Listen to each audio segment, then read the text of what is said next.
The betting, the not so much anymore, is more down to my own fault. I need to get studying again to get the edge back. But yeah, it's a great product.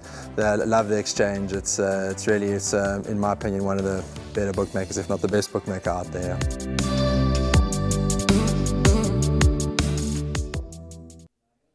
Time for race 2 on the card, and given that it is a 9-race program, the bipod will kick off in race number 2, and race 2 is run over the 1400 meter trip, and you need to get your bipod bets on at 12:45. Gold Circle Racing YouTube channel, maiden plate for the fillies and mares.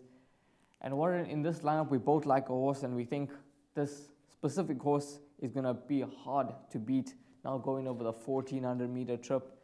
And that horse is number 4, Milk Tart. 2 runs to date, 2 decent runs. And the last time out, she caught the eye when she really ran on nicely, and that was over the 1200 meter trip on the turf at Hollywood Bets Gravel. I think back on the poly, stepping up in trip to 1400 could be the key. And for me, she's going to take a power beating in the opening leg of the bipod.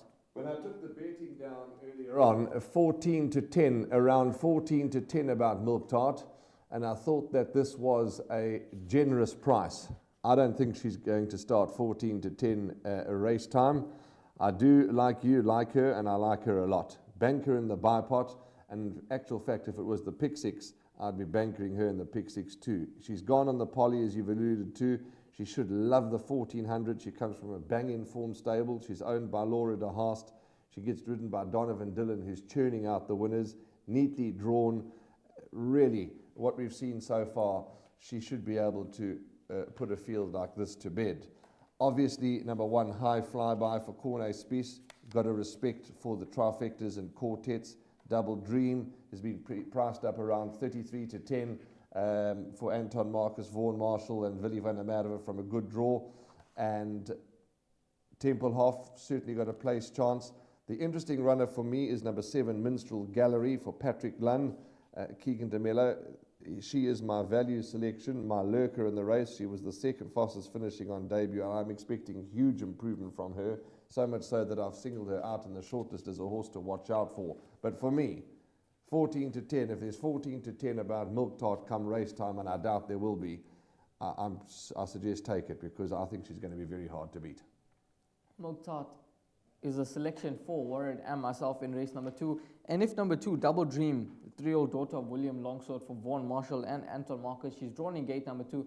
If she has any sort of ability, she should give Milk Tart a good run for her money. But I think Milk Tart, with the race experience, the course experience as well, and stepping up in trip, Milk Tart could be the horse that they all have to beat in the opening leg of the bipod.